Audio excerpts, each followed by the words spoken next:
We'll go ahead and get started. Thank you so much for joining. My name is Rikki George. I lead the Cyber Exercise and War Game program at the Chicago Mercantile Exchange, but I have the pleasure of representing the Internet Law and Policy Foundry here today as a Class 4 Fellow and Executive Board President. We have a great all-star panel here for you today to speak about cybersecurity. So I'll let them kind of go down the line, introduce themselves, their organizations, and responsibilities. Start with you. My name is Megan Stifel. You can hear me, I can tell. I'm the chief, sorry, hi, too loud? All right, oh, okay. Chief Strategy Officer at the Institute for Security and Technology. I'm also the Executive Director of the non-government ransomware task force. IST is a 501c3. We're based on the West Coast. We work to eradicate emerging security threats associated with technology, and we do that by bridging the gap between policymakers and technologists. Thanks for having me. Jameeka Green-Aaron. I am the Chief Information Officer, Security Officer of Okta's Customer Identity Cloud, and I also am the executive sponsor to the U.S. Department of Veterans Affairs. I've been at Okta for a few years, and we represent both spectrums of digital identity, the workforce, protecting our workforce, and protecting our consumer base. And he's Kathryn Condello. I work for Lumen Technologies, as one of the sponsors. Thanks for being here. For Lumen, I am Senior Director of the National Security Emergency Preparedness Portfolio, and that position is within the corporate security sort of environment, and it focuses on emerging and systemic threats that Lumen by itself can't fix. In my other day job, I'm also the Vice Chair of the Communications Sector Coordinating Council, and I work extensively with government in sort of an advisory risk management role in that sort of dimension, and do have the opportunity to work extensively with all the critical infrastructure sectors. Given that role, and given the topics that we're going to talk on, I'm going to take most of my comments from sort of that public-private perspective. So I'm Erwin. I'm the Chief Security Officer at Mozilla. So that job is what you would expect, leading the team responsible for protecting the company, making sure we build secure products, and also engaging in forums like this to make sure that we're building out the good cybersecurity policy agenda as well. Awesome. Great. So just to kind of give you guys a little bit of rundown on the approach for today's discussion, we're going to look back a little bit, talk about the current challenges and threats, and then look forward. Obviously, there's some things hot off the press at ONCD as of last week, but we'll get there. But first, let's look back and think a little bit about some of the things that the current administration has done with regard to cybersecurity, prior to the publication of the National Cybersecurity Strategy. One of those being the executive order in May 2021 around improving the nation's cybersecurity, which of course was published shortly after the Colonial Pipeline incident. But we can also talk about the Cyberspace Solarium Commission, which of course has kind of changed and morphed during this current administration. But I think, starting with Marshall, let's get some perspectives on, what has the administration been doing that you think is right? What are you thinking that they need to change? Just kind of a look back and your perspectives there. So with the strategy published last week, I think it's really exciting because there's really a sense of momentum right now on these issues. And I date a lot of that momentum back to the executive order. The administration, I think, really was quite effective at stepping forward at a moment of crisis, taking advantage of that crisis moment, or a series of crisis moments, really, to make a series of really smart decisions about what was going to go into that executive order. And it's worth sort of giving a read to that, because it's actually quite unique, because very in the weeds and detailed about precise security controls, things like that I think were really helpful and leaned into the technical challenges here in a useful way. Things like establishing multi-factor authentication requirements, data encryption at rest, data encryption in transit, standard logging requirements, deployment of things like endpoint detection and response. Now, this stuff, to be clear, is not rocket science. These are the same things that we should expect most companies to really be deploying in their network. So it's worth pausing for a moment and asking why, when we had roughly like 2 decades of cyber strategies, did we miss some of these foundational components? But regardless, I think that was a really quite meaningful step forward. And it's really critical context for the strategy, again, because the federal government really can't push industry to do better if it doesn't sort of have its own house in order. And I think that's really what that executive order did. And then to quickly comment on the Solarium Commission, what we've also seen, and I think where we've actually seen the most progress over the last 2 years, is in just basic institution building. So that's, I think, what a lot of the Solarium was pushing for, was building the institutional capacity within the government, ONCD being the best example of that, but there are many others. And as a result today, I think the federal government has a lot more cybersecurity muscle than it did only 2 years ago. And that means that the executive order, the strategy, these aren't going to be just documents on paper. There's actually going to be a solid workforce capable of actually executing on these strategies and moving the ball forward, which really hasn't been the case for a long time. Great. Kathryn, I don't know if you have perspectives from a public-private partnership or even broader. I sort of have sort of a long story arc, if you will. I'm old enough that I was around when they sort of did PPT 21, where they created the critical infrastructure sectors and stuff like that. And they did it at the time because they said, wow, we really rely on critical infrastructure to do our thing. That was a big aha moment. Now, industry is going, yeah, you do. And as I watched that evolution over time, clearly, just as he was speaking to some of building the institutions have been built so that government, who does not bake, is not the bakery for the nation, is not the manufacturer for the nation, is not the water, producer for the nation. Those institutions have changed and matured and evolved.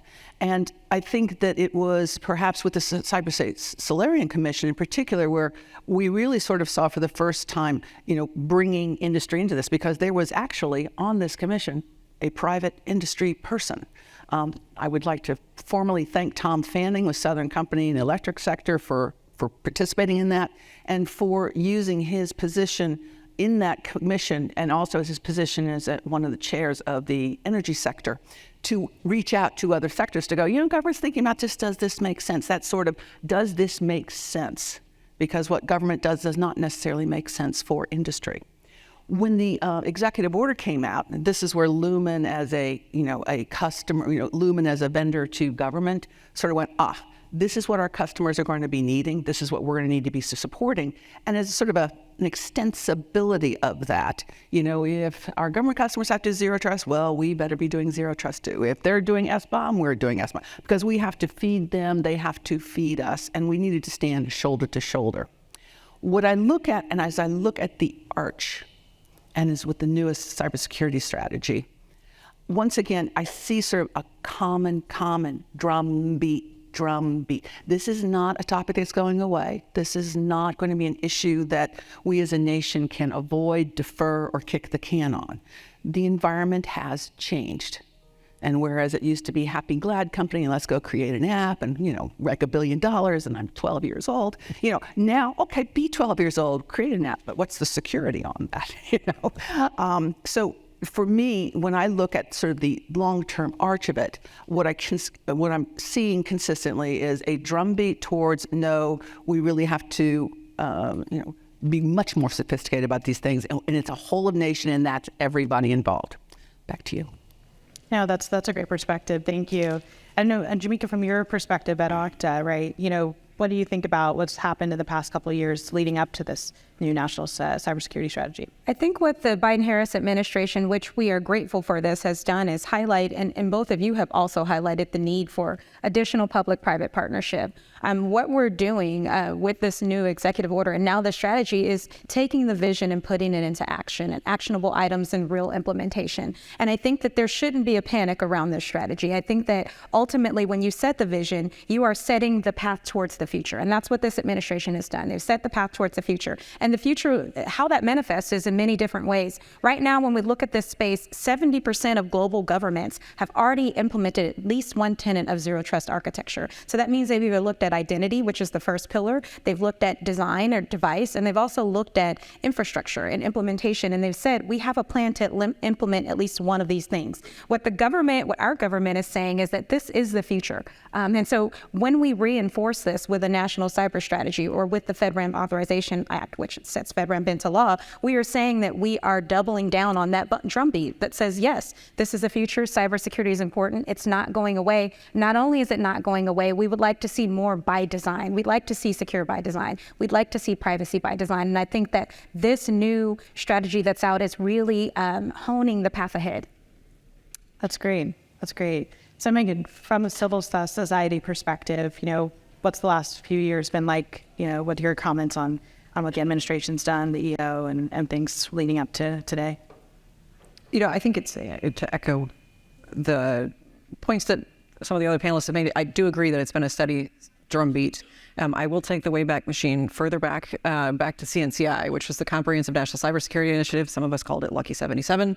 And there, this was 2008, 2009. You really see the government starting to organize itself. Now, finally, I think these strategies today are really talking about the need and the essential role for public-private partnerships. So we're pleased to see that. And so I think I'm cautiously optimistic. I do agree that there's a lot of the tempo and the messaging is consistent. And so I think one of the things that hasn't been highlighted by some of the panelists is, whereas before you would see government saying you need to do all of these things, now, thanks to a number of legislative successes over the past 18 months, 24 months, there is actually money behind some of those. You should do this. I'm thinking in particular about some of the monies that were allocated in the infrastructure bill rather, getting out to state and local entities as well as private sector actors, civil society, et cetera, to help them shore up their cybersecurity so they can do things like zero trust or have the capacity to log so that they can report incidents. The Solarium Commission, we mentioned a couple, but I was looking quickly because I knew this was one of the questions. As of last fall, they were counting, I think, 60% progress on their recommendations with over 25%. I think so 60 plus 25, we've got 85%. Now we have the strategy, so that's another kind of success that the Solarium Commission, I think, put our nation on, and I think the strategy sets us up well. The new strategy sets us up well to continue to carry forward those objectives and really get to a better place. Absolutely. Yeah, I think, it's important to look back a little bit, but then also discuss kind of what are the current challenges and threats that the administration is facing. And I think, in preparation for today's discussion, Megan, I'd like to kick it to you to kind of set the stage on, from your perspective, what are some of those current threats and challenges building upon, what's been done in the past from a legislation perspective.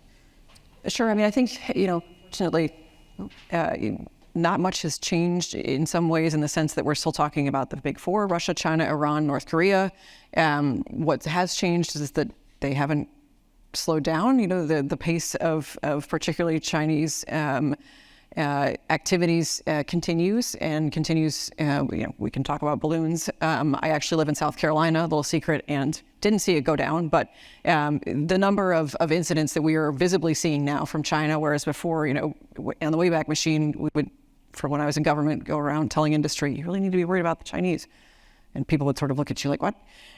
So they are not going away. I think what I hope folks are also focusing on, though, is, before I get into that point, what are we worried about with North Korea, right? Well, among other things, they're hacking cryptocurrency exchanges and the like in order to be able to fund their WMDP. So as we think about not only the security of the internet, we think about the security of digital assets. And so wanting, back to create a company in 2 minutes, well, what's the security of your exchange piece?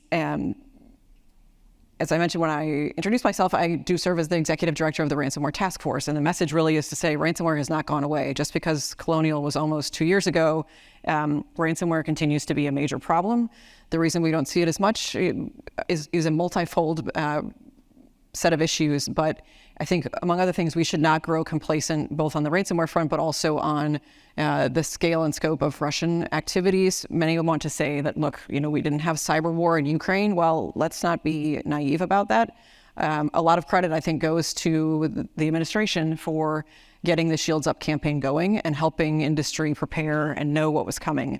Likewise, a number of other industry partners have really worked to support the government of Ukraine and others in country to help shore up and make their infrastructure more resilient. So no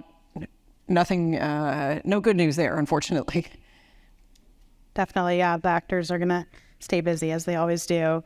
I don't know if you, from kind of Marshall, from your perspective as a CSO, kind of what are some of the current challenges or threats that you're considering today? Yeah, so I'll just say the threat environment is still just extremely challenging. And from my perspective, we just see that on a daily basis. I'm the guy that I get the call at 12 midnight, when my team says, hey, we've got a problem. And it just keeps us jumping and moving constantly.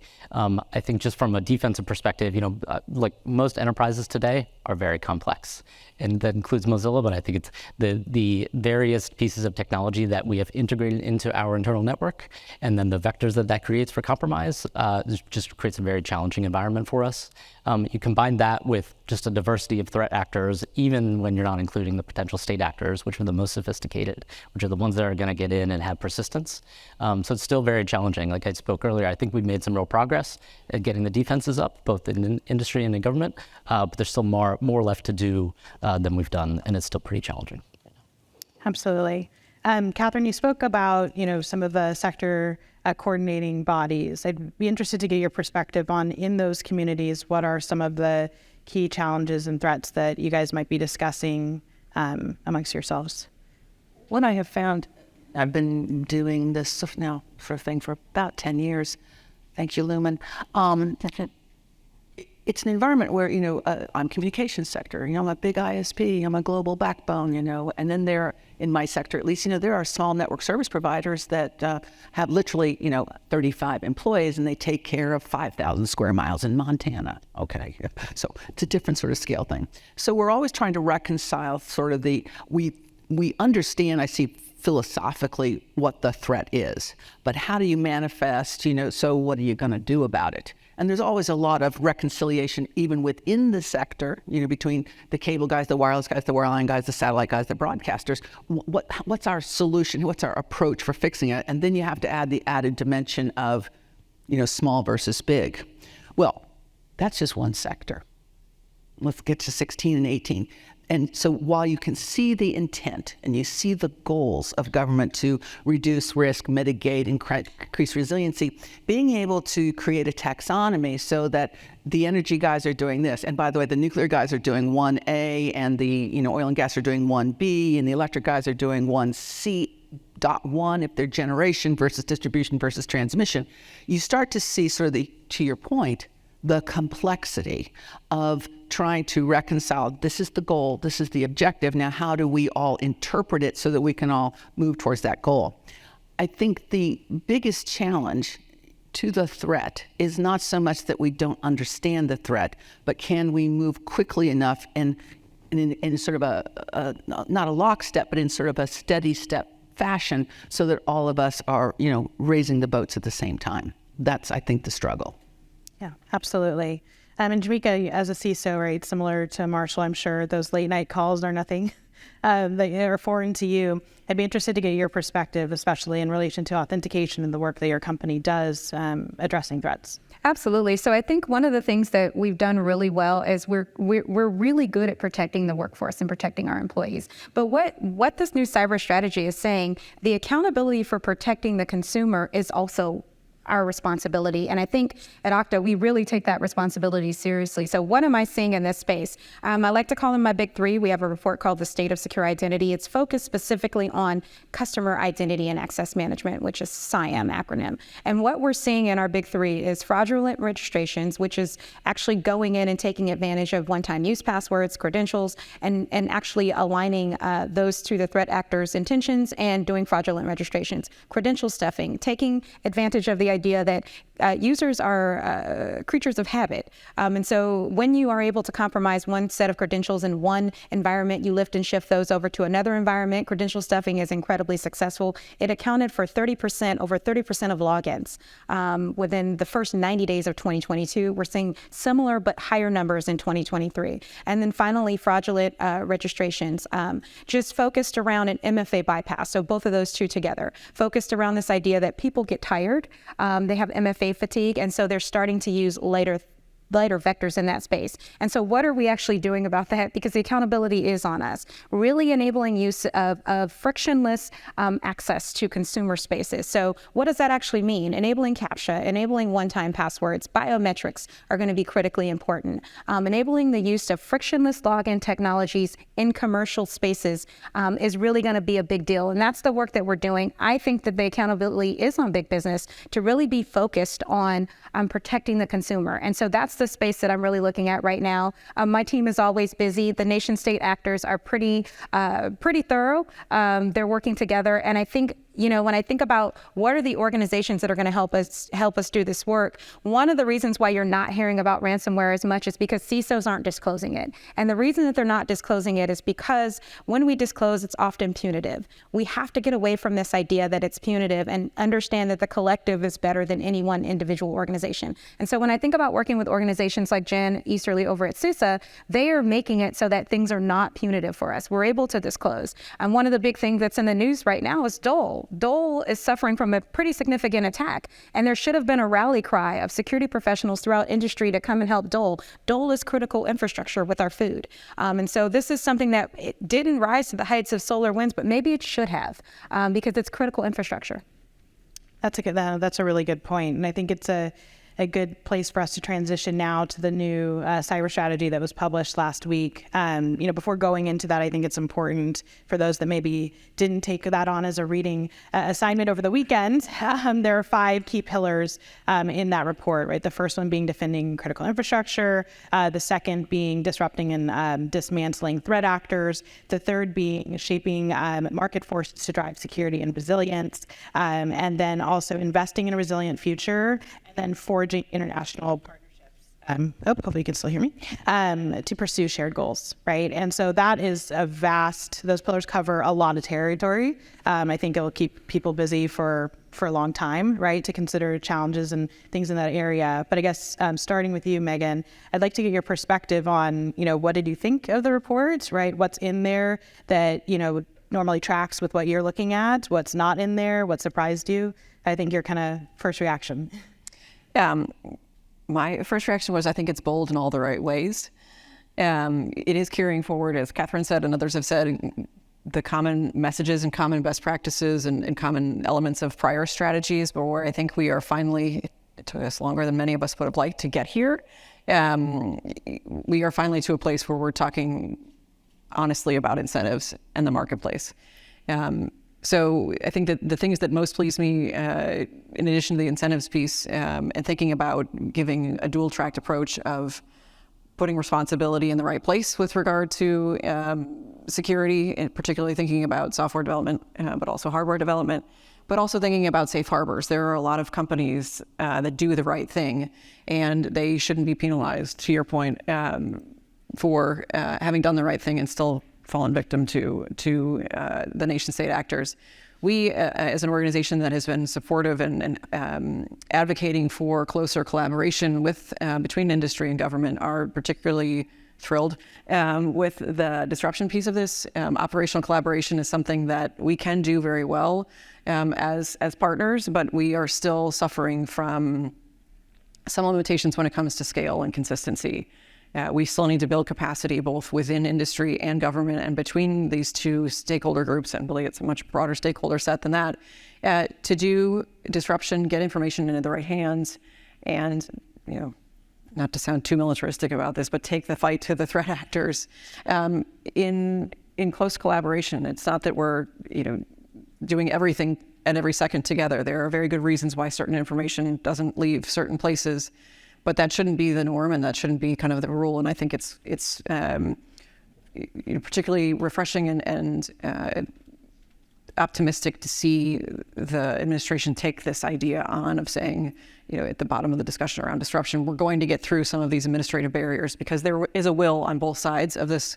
It's not even an equation; it's the plus equals side of this. And where there's a will, we know that there's a way. So I was pleased to see those aspects in particular. That's great. Now I like that, taking the fight to the threat actors. I think that's something we can all get behind. And Jameeka, what's your perspective on the strategy? Strategy. I think that the government is about the people. And because I'm an identity company, I'm like, we don't do technology just for the sake of technology. Identity is about the most important aspects of who we are as individuals. And so this is about the people for us. And so, to mandate zero trust architecture as one of the key tenets is critically important. What I think it also highlights is that, yes, there is a deeper need for public-private partnership. There is a deeper need for accountability and where that sits at. But also, how are we actually going to get that done? I think one of the ways in which we do that is neutrality. vendors have to work together. We have to have ways in which we can implement interoperability. And so being neutral is going to be, I think, a big part of how we actually do that implementation and how we help to fuel that. It's also how we're going to take accountability. When we have partnerships with other organizations across the board and different types of organizations, whether they're NGOs or whether they're internet service providers or whether they're another vendor like us, I think it's going to be critically important. That neutrality will allow us to look at our intelligence signals, look at threat postures and threat actors, and really allow us to build products that actually protect the people. And so I'm excited about the new executive order. That's great. That's really great to hear. I think, absolutely. Yeah, I think collaboration is really important, and that interoperability is as well. Kathryn, what's your perspective? I listened to the conversation, and I sort of feel like, we're having this conversation on sort of a very strategic level, and then we're having sort of on a more, let's planning it kind of thing, and now we're at the tactical level, and it's sometimes, and I think for many people who follow this, which layer are we talking about right now? So I'm going to talk not at the tactical level, but one level up. What I found most encouraging about the cybersecurity strategy is, once again, it was very extensible from work from way back when, CNCI, PPD, the Solarian Commission, and when they were talking about the operational collaboration. Now, you were clearly talking sort of like operational collaboration in terms of interoperability between systems or products or services. Cool, okay. Here I'm sort of talking about, here's the interoperability or the collaboration between entities who have visibility and capability in the cyberspace to work together to respond, to see, to address, as well as to be able to do that with government entities who also have visibility and capability. And we saw most of that work sort of kicked off in the CIS's Joint Cyber Defense Collaborative. It's now been in play for more than a year. I'm lost track. Lumen is one of the alliance members, and it's been fascinating to watch, what does it mean to collaborate?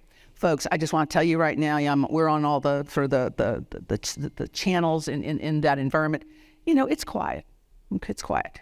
But what's so amazing is to know that if something bubbles up, there are 22 companies on standby who are sort of monitoring. Oh, I've got stuff there. I'm seeing that too. Come together, sort of figure it out.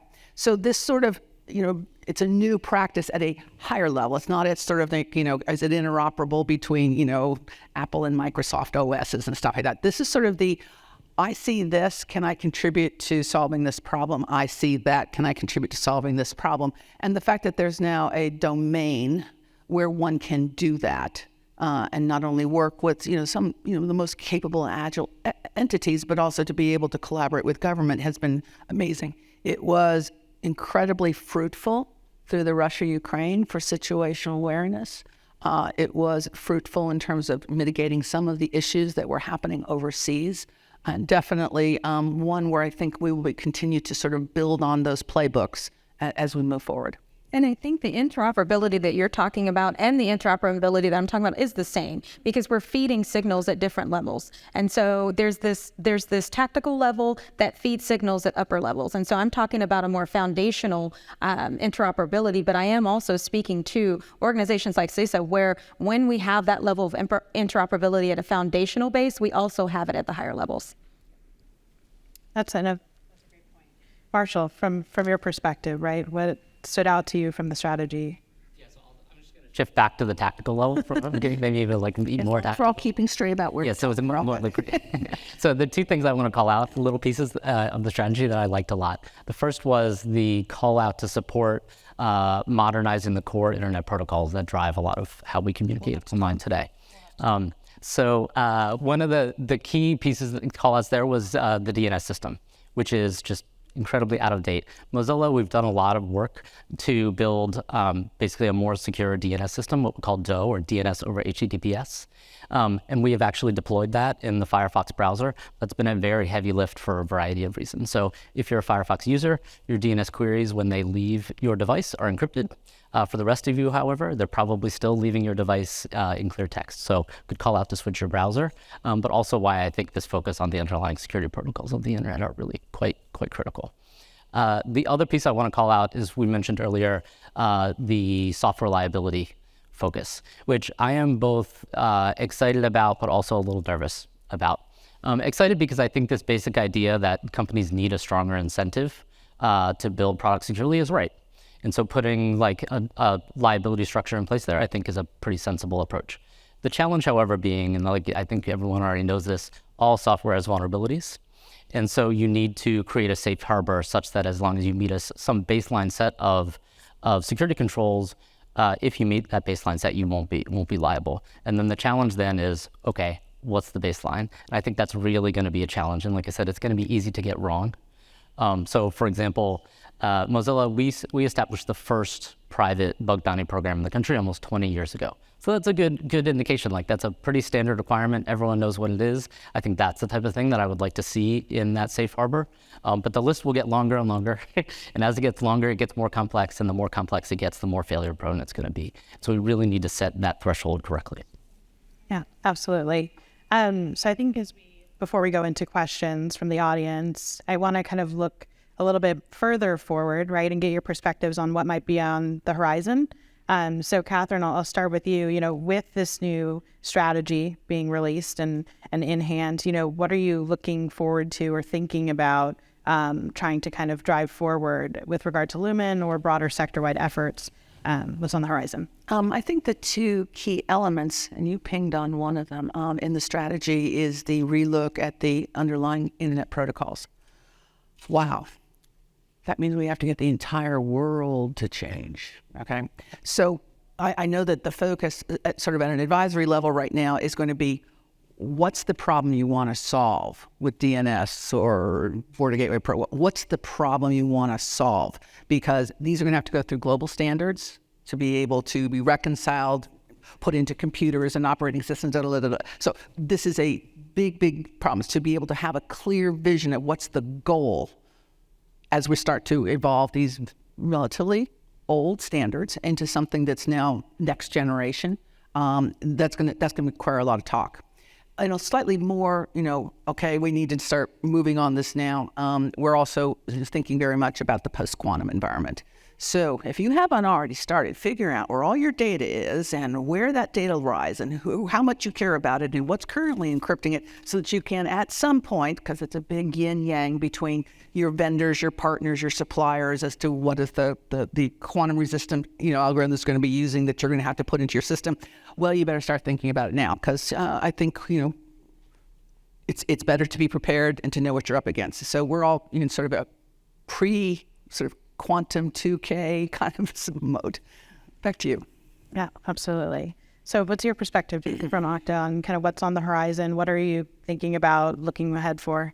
Digital identity. And a digital identity, I don't know what happened. Okay, there we go. Digital identity, I think, is the way of the future for us at Okta. We're looking at workforce. We have two clouds, Workforce Identity Cloud, which is focused on workforce and employees, Customer Identity Cloud, focused on the consumer. Digital identity, I think, is the future. And it really relates more to the privacy of the consumer itself and their right to be forgotten. And so we're looking at that. We're looking at data sovereignty. We're looking at the ways in which we can enable identity to create those safe spaces for the consumer. And so digital identity is going to be big for us in the future. It's what we're looking at. We're doing a lot of research and understanding how technologies actually work together. Because I think this is something that we can't get out of the gate of. Obviously, I work at a cloud native remote company. We're way out there, but we also know that there are a lot of organizations that need to be brought along. And so we're not just thinking about it from the space of what's going to happen in the future, but we're also thinking about how do we help incremental change happen in organizations where they're not quite there yet? How do we look at DNS again? We're thinking about the past as well as the future, but we believe that digital identity is one of those big investments that we have to make for the future, and our investment in protecting it. Absolutely. Yeah. I think is certainly a bedrock of things going forward. Megan, from the civil society perspective, but also building upon, you talked about threat actors aren't going anywhere, right? A lot is, continuing to happen and will continue to happen. What are you thinking about? What's IST doing, looking ahead? Sure. So we are continuing to implement the recommendations from the task force that we convened almost 2 years ago now, and we'll stand by for more, but we'll have an event to talk about those, the progress that's been achieved, hopefully in May.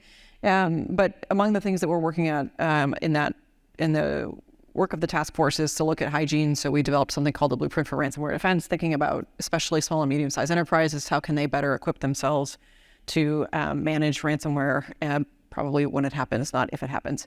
We're also looking at how is the ecosystem dealing with information. I think you mentioned CISOs are not reporting ransomware incidents. Why is that? There are numbers of reasons, but there is a lot of data out there about ransomware, but it's not getting in the right hands. And we can't really develop both technologies and capabilities from the consumer to the network level to withstand those incidents if we don't have the information. We also can't deploy instruments of national power and seek to develop and deepen relationships internationally to manage those incidents if we don't have the information. So we're trying to push forward on digging deeper into the ecosystem and figuring out where those kind of still silos, unfortunately, of information reside and how we can better equip those who do have the information to share it appropriately. In terms of both the strategy and another area that we're beginning to start some work in is around open source. So the strategy talks about the responsibility and the need for renewed attention on software development, but particularly thinking about open source. And we'll soon have a paper out talking about our kind of recommendations on where the open source software security space is and where we think there needs to be continued progress. And the last thing I would say is that this idea of public-private collaboration, really around operational collaboration. So not just sharing information, but let's take action based off of that information, respecting values, privacy, and civil liberties. But as I said a few minutes ago, thinking about how we can not squabble amongst ourselves, but take that squabble to the threat actors who are really pushing at that seam between industry and government, not only domestically, but if we think about the Counter Ransomware Initiative, it's terrific. We have 35 countries plus the EU, or 34 countries plus the EU. I can't remember the numbers. That's a great coalition that's been built, and I know that the administration is keen to expand that coalition. They have a number of priorities, but including policy issues, and in many cases, I think we're on the kind of top level agreement around policy and the need to work between industry and government to reduce the risks from actors who operate from safe havens, but we also need to continue to build that trust that allows us to act on those common policy objectives. Absolutely. Marshall, what are your thoughts on the road ahead? Yeah, so just to maybe close out with one gap that still concerns me. We talked about the executive order earlier. One additional focus in that executive order was on supply chain. Obviously, in the aftermath of the SolarWinds attack, there's a lot of focus on figuring out how we could sort of build a more robust supply chain. And I think there's still bigger gaps there that we need to be mindful of. The type of solutions that we've been exploring there in the solution space is just not very good. So the solutions tend to be very compliance heavy and process heavy, which I think in the end is not great and tells me that we don't have good technical solutions there yet. And so I think I'd love for people to give more thinking to that, what the right set of solutions is that get beyond the sort of compliance burden for a lot of companies, because that's still, like I said, a big gap. I think that executive order, what it did is made it more likely that when there is a compromise, it will be detected quickly and responded to. But I think it probably did the less of a good job of actually preventing an initial supply chain compromise in the first place, not for lack of effort and a lot of good thinking, but just because, like I said, the solution space is not great yet. That's important. I think that's a good perspective, and a good time for us to kind of pause here and see if our audience has any questions, take advantage of a great opportunity to get some insights from our thought leaders here. I'll open it up to you all.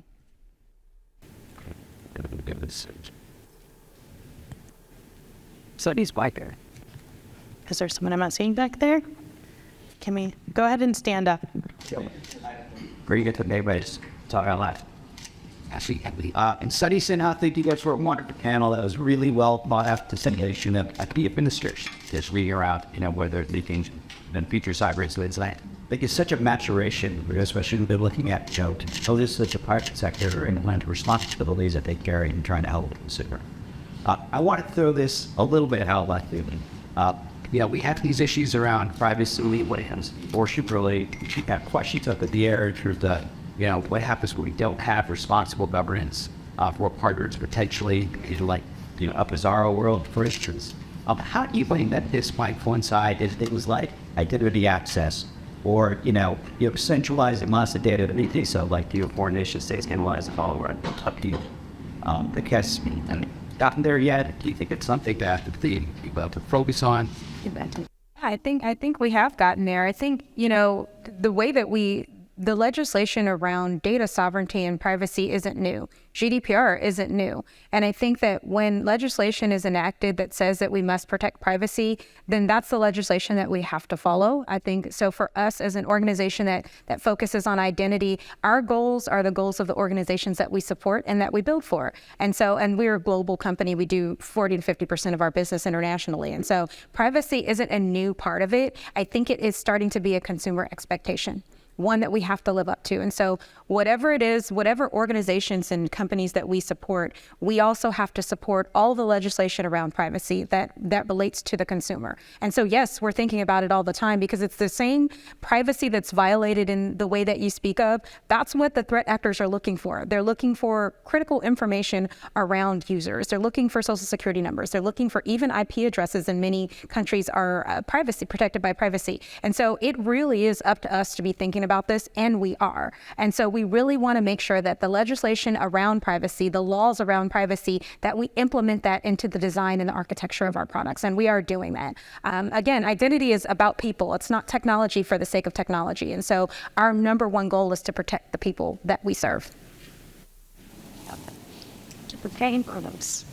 Yeah, do any of the panelists have any concern about the expansion of the concept of security and cybersecurity beyond sort of the technical sort of understanding on the CIA, the confidentiality, integrity, and availability? Now we see that trade relations are being defined as national security, that we are trying to control the development of technology through export controls. Do you have any clear idea about where this leads or what the theoretical basis is based on in terms of its understanding of how national security is related to technological businesses and develop? Yeah, I think it's interesting, the comment, because I think one challenge that I see is that cybersecurity is kind of everything security. And what that means in practice on a day-to-day basis is it's easy to take your eye off the ball. So I think as a general matter, the expansion that you're describing is actually appropriate, and that cybersecurity is core to national security. But I think, as I mentioned at the outset, how is it that the federal government didn't have basic security controls in place, right? Someone took their eye off the ball at some point. We like to sort of talk very big and think very big about cybersecurity. Like I said, it seems to implicate everything. And I would love to see, as we think big, we're also able to execute on a tactical level. And if we're able to do that, then I think the breadth that you're describing is fine. If we're not, then we should narrow down and actually get some progress in the tactical areas. Agree. I think, right now we still have arms of the government globally who don't use multi-factor authentication.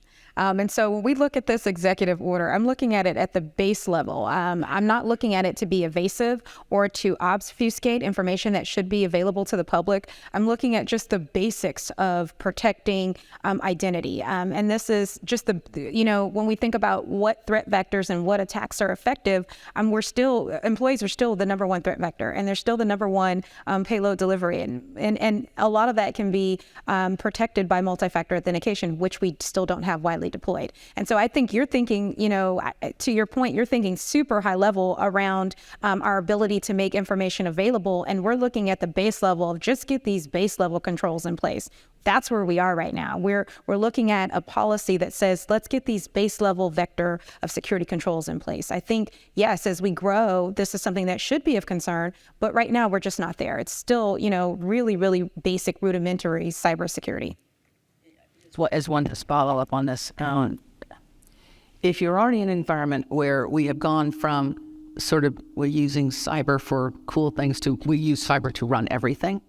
And if the nation as a whole, government, as a leader, a representative, if you will, isn't still doing the basics thing, then we have put ourselves in a position where our cybersecurity practices undermine our ability to do business, to do whatever it is we do.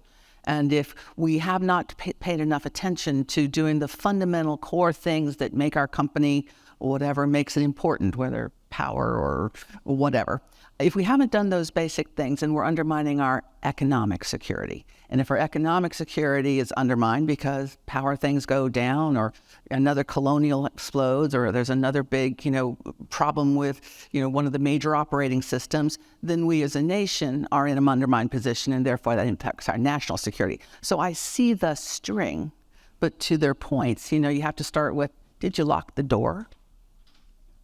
And is us though in this question of is there an end to this, or is it everything? Is the values that we ascribe to and have coalition partners who share those values. So where the United States and its partners are thinking about implementing core principles of security to advance economic security, the value there is around individual privacy, and security in the national security sense for the United States and its partners is not about regime stability in the sense that the authoritarian countries think about it. So the values that we articulate as Western countries and as partner nations, I think, is one of the key distinctions between a trade policy that might be coming from other parties at the table who may say the same thing but don't have the same meaning behind it. Yeah. Rikki from Fort Hall Cement. So the previous panel, this book was about AI governance, and the metaverse came up. So my question is, with all of those these technologies and newer technologies, how does that impact how you think about cybersecurity, and how does the regulation of those technologies interact with cybersecurity regulation and what issues these would actually just give us? Well, I think I'm excited about AI and machine learning technologies, but I also worry. I think worry is an innate state of a CISO.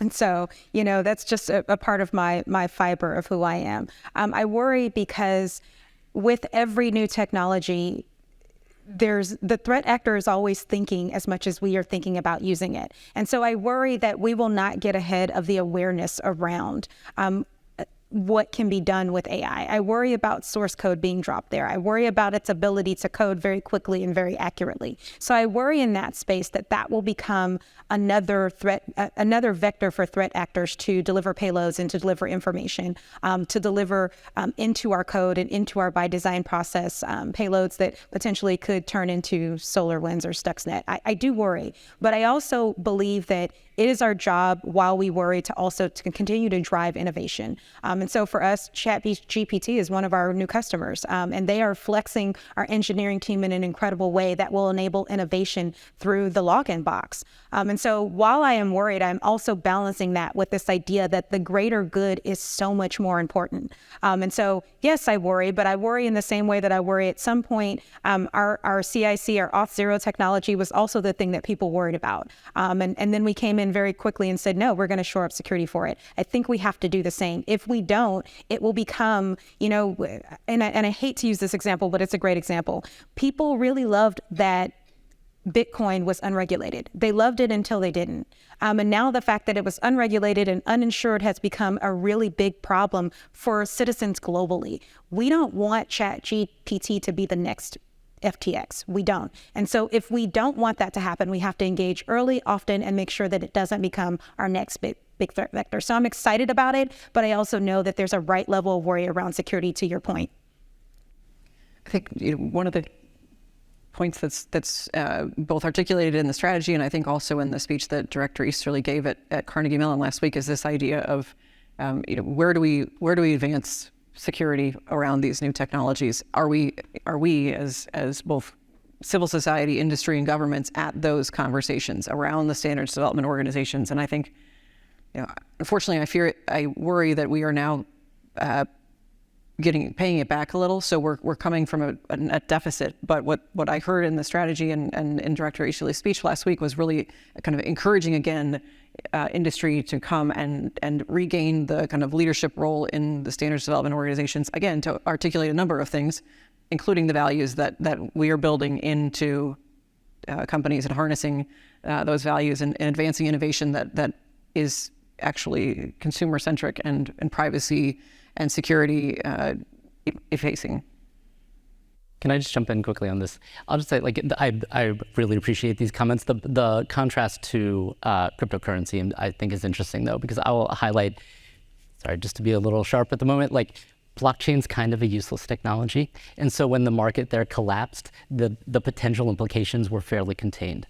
This technology that we're talking about here, well, it's still very immature, and it's, I think, actually pretty far from being productized in a meaningful way. It's going to touch everything eventually. And exactly what that means for our jobs and everybody's jobs, I think, is going to be really dynamic. And I'm sure we'll have some interesting implications for our job, just like everybody else, because I think the technology is pretty remarkable. Mike Nelson with the Carnegie Endowment for International Peace. 30 years ago, I started working on encryption policy. It's even more screwed up now than it was in the Clinton administration. And the main reason is because of my favorite hashtag, when policies collide. We've got 3 different agencies all pulling in very different directions. And we have the same situation in India, the same situation in the UK. We have a similar problem with vulnerability disclosure. Cybersecurity people like you want to know where the problems are. Certain other agencies want to be able to exploit them. So, my 2-part question for anybody who wants to answer this. Is there any country that's actually going to resolve this collision of policies? And if there is one, tell me who it is and whether they'll do it right or not. It's an easy question. Who wants to take that on? I think it's an interesting question. It's interesting that you say it's worse now than it was before. I actually think in the States we've made more progress.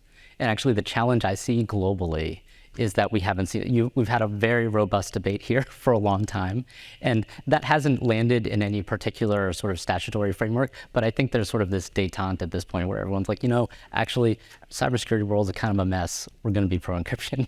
That's, I think, in practice, I think, where we've landed. That's not the case globally. The vulnerability disclosure piece is a little trickier. I also think there was progress there almost 4 years ago. And with sort of the VEP, the vulnerabilities equities process, started to mature.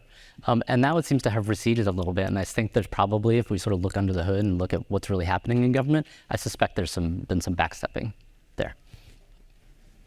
Yeah, and I'll add, the UN had their cybersecurity conference last Friday, right? And there was a lot of discussion, not so much about vulnerability disclosure, but about attribution, which is also one of those really hard topics. And you kind of think about the dichotomies that you spoke to around, people trying to exploit vulnerabilities, people wanting to understand what the vulnerabilities and what they mean for their organization. So I think that there's a lot of tension around these topics that, if to your question around a front emerging, right? I think that's a pretty difficult proposition to try to read the tea leaves there. But it's something that I think the industry collectively is cognizant of and trying to work through, but also have some wins in other spaces, including some spaces identified in the cybersecurity strategy, for example. I think there was one more question. You'll be our last question. Mr. What do you feel a little bit more? Or talk about global coordination of national strategies, state-level legislation, private sector responsibilities to protecting individual consumers, even infrastructure or organizations working out at those levels. But what is the expectation from building local government, specifically local law enforcement capacity to engage in cybersecurity defenses? And if it's not possible, why should we give up on that particular aspect of this cybersecurity defense strategies? I can take a quick stab at that.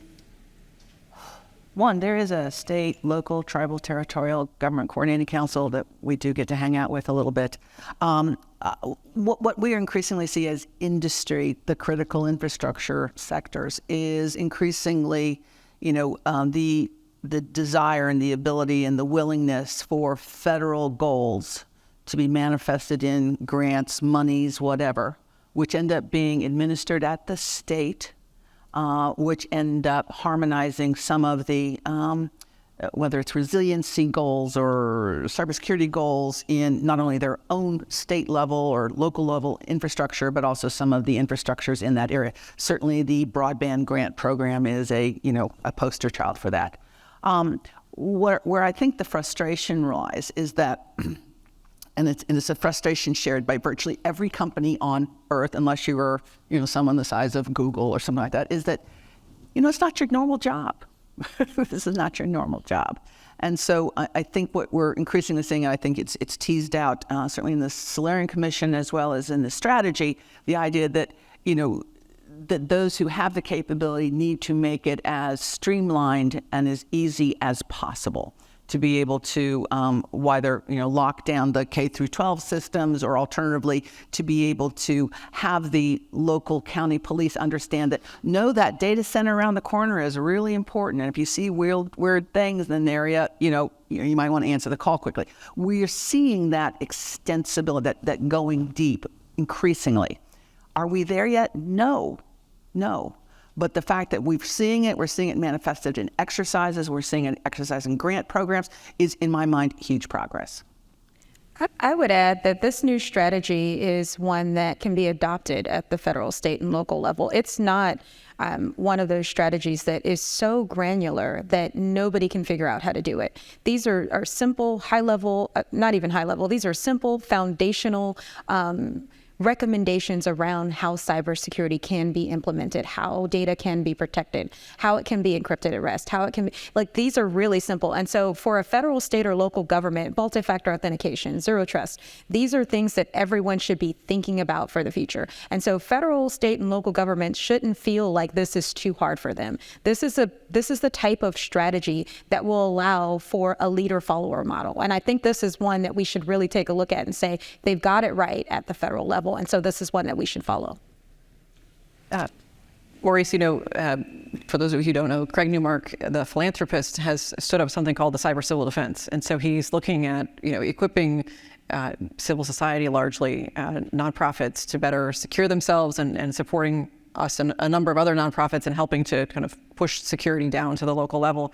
Where I think we still need to evolve is the point that you made.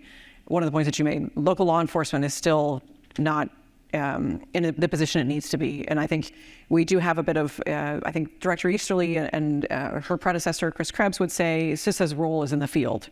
And it really needs to be CISA and FBI working with its local partners to bring the defensive narrative to the local level and think about how we can build the capacity of local law enforcement together with their CISA partners. We need to be in a place where we are with natural disasters. FEMA knows what to do, and probably everybody here knows, I live in a hurricane region, what I need to be doing to get ready. We still have a little bit of ways to go. And there are things that we can get, and there are capabilities that consumers and locals can use, but we still need to get it in their hands and have them be able to maintain it. That's great. No, something certainly to work on. Well, I think we're standing now between you guys and lunch. I want to thank our panelists. I think this is a great discussion. Really appreciate it. And thank you all for attending.